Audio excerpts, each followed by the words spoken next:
2004 में बाहुबली अतीक ने यूपी को हिला देने वाली घटना को अंजाम दिया। 2004 में उसने एक बार फिर समाजवादी पार्टी का दामन थामा और फूलपुर से सांसद का चुनाव जीत गया। उसके सांसद बनने के बाद इलाहाबाद पश्चिम सीट खाली हुई तो उसने अपने भाई खालिद अजीम उर्फ अशरफ को चुनाव मैदान में उतारा, लेकिन वो 4000 वोटों से बीएसपी के राजू पाल से हार गया। राजू पाल जो कभी बाहुबली अतीक अहमद का दाहिना हाथ हुआ करता था। उस समय राजू पर 25 मुकदमे दर्ज थे। राजू पाल के हाथों अपने भाई की हार अतीक को बर्दाश्त नहीं हुई। अक्टूबर 2004 में राजू पाल विधायक बन गया, लेकिन अतीक उसकी जान का सबसे बड़ा दुश्मन बन गया, क्योंकि उसने उसके बाहुबल को सबसे बड़ी चुनौती दी थी। नवंबर 2004 यानी विधायक बनने के 1 महीने बाद प्रयागराज में राजू पाल के दफ्तर के पास बमबाजी और फायरिंग हुई, लेकिन वो बच गया। इसके बाद सिर्फ 2 महीने बीते। अतीक अहमद के गैंग ने सरेआम बीएसपी के विधायक राजू पाल के साथ वो किया जिसे सुनकर आज भी लोग कांप उठते हैं। 25 जनवरी 2005 को राजू पाल के काफिले पर हमला हुआ। बीएसपी विधायक राजू पाल को कई गोलियां लगीं। राजू पाल के समर्थक उसे टेम्पो में लेकर अस्पताल ले जाने लगे। अतीक गैंग के शूटर्स को ये लगा कि राजू शायद अभी जिंदा है। अतीक के शूटर्स ने टेम्पो को घेरकर फायरिंग शुरू कर दी। अतीक के शूटर्स ने करीब 5 किलोमीटर तक टेम्पो का पीछा किया। रास्ते भर राजू और उसके साथियों पर गोलियां बरसाईं।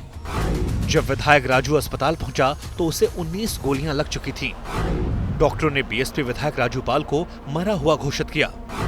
उसकी पत्नी पूजा ने अतीक, उसके भाई अशरफ और फरहान पर एफआईआर करवाई। 9 दिन पहले ही राजू पाल की शादी हुई थी। बसपा समर्थकों ने पूरे शहर में तोड़फोड़ शुरू कर दी। बहुत हंगामा हुआ। राजू की हत्या के बाद 2005 में इलाहाबाद पश्चिम सीट पर उपचुनाव हुआ। बीएसपी ने राजू पाल की पत्नी पूजा को टिकट दिया। समाजवादी पार्टी ने दोबारा से अतीक के भाई अशरफ को उतारा। पूजा पाल के हाथों की अभी मेहंदी भी नहीं उतरी थी और वो विधवा हो गई। चुनावी रैलियों के मंच से वो अपना हाथ दिखाकर रोने लगती, लेकिन उन्हें जनता का समर्थन नहीं मिला, क्योंकि अतीक का खौफ इतना ज्यादा था जिसकी वजह से उसका भाई अशरफ चुनाव जीत गया। हालांकि ये भी सच है कि राजू की हत्या के बाद अतीक ने भले ही भाई अशरफ को चुनाव जिता दिया, लेकिन इस हत्याकांड ने अतीक के राजनीतिक करियर को खत्म कर दिया। ऐसे घटनाओं से मैं कभी गुजरी नहीं थी, मैंने देखा नहीं था। और महज हत्या के पहले 9 दिन पहले मेरी शादी हुई थी और आप खुद उससे अनुमान लगा सकते हैं कि जो इंसान शहर पश्चिमी का विधायक हो और लाखों लोगों की प्रतिनिधित्व कर रहा हो और उसकी हत्या दिन दहाड़े गोलियां कई घंटों चला करके उसकी हत्या दिन दहाड़े कर दी गई हो और उसके बाद भी पब्लिक के कहने पर भी, उसकी माँ के कहने पर, उसकी पत्नी के कहने पर भी आखिरी टाइम पर भी उसका चेहरा देखने को नहीं मिला, तो आप इसी मंजर से आप पता लगा सकते हो कि अतीक अहमद कैसा टेलर था और कैसा टेलर बांधना चाहता था कि एक विधायक की हत्या कर दे और हत्या के बाद उसकी लाश को नहीं सौंपी जा रही, मात्र इसलिए कि एक विधायक की लाश नहीं सौंपेंगे तो इसके बाद कोई भी दूसरा राजू पाल या पूजा पाल नहीं आगे आ पाएगी और हमारा विरोध नहीं कर पाएगी। क्योंकि 2007 के विधानसभा चुनाव में बीएसपी ने एक बार फिर पूजा पाल को उम्मीदवार बनाया और सामने एक बार फिर था समाजवादी पार्टी का प्रत्याशी अतीक अहमद का भाई अशरफ। इस बार पूजा अशरफ पर भारी पड़ी। उन्होंने अशरफ को करीब 10,000 वोटों से हराया। 2007 में मायावती सरकार आई तो अतीक अहमद और उसके भाई के बुरे दिन आ गए।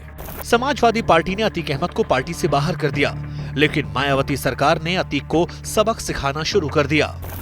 उसे मोस्ट वांटेड घोषित करते हुए उसके पूरे गैंग का पूरा चार्ट तैयार किया गया। पुलिस रिकॉर्ड में गैंग का नाम दर्ज होते ही 120 लोगों की लिस्ट बनाई गई। अतीक पर 20,000 रुपए का इनाम घोषित किया गया। उसकी करोड़ों की संपत्ति को सीज कर दिया गया। उसकी बिल्डिंगों को घिरा दिया गया। एक सांसद जो इनामी बदमाश था उसे फरार घोषित करके पूरे देश में अलर्ट जारी कर दिया गया। एक दिन दिल्ली पुलिस ने कहा कि हमने अतीक को गिरफ्तार कर लिया है। दिल्ली के पीतमपुरा में एक अपार्टमेंट में दिल्ली पुलिस ने उसे गिरफ्तार किया और फिर यूपी पुलिस को सौंप दिया। उसके बाद अतीक का ठिकाना कभी इस जेल तो फिर कभी उस जेल। साल 2012 में बाहुबली अतीक अहमद को राजू पाल की पत्नी पूजा पाल से बड़ा झटका मिला।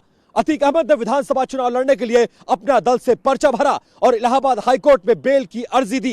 इलाहाबाद हाईकोर्ट के 10 जजों ने अतीक अहमद के केस की सुनवाई करने से खुद को अलग कर लिया। अतीक अहमद के केस की सुनवाई करने के लिए 11वें जज राजी हुए और अतीक अहमद को जमानत मिल गई। अतीक अहमद के सामने अपने बाहुबल को बचाने का यह अंतिम मौका था। पूजा पाल के सामने अतीक अहमद विधानसभा चुनाव तो लड़ा, लेकिन उसको शिकस्त का सामना करना पड़ा। राज्य में समाजवादी पार्टी की सरकार बनी और अतीक अहमद एक बार फिर से अपनी सियासी हनक बनाने में जुट गया। बाहुबली अतीक अहमद के खिलाफ 83 से ज्यादा मुकदमे दर्ज किए गए। अतीक और उसके भाई अशरफ पर 150 से ज्यादा केस हैं। अतीक अहमद के गैंग में 120 से ज्यादा शूटर हैं। इलाहाबाद के कसारी, मसारी, बेलीगांव, चकिया और मारियाडी, धूमनगंज में अतीक के लोग गैंगवार से शहर को दहलाते रहे हैं।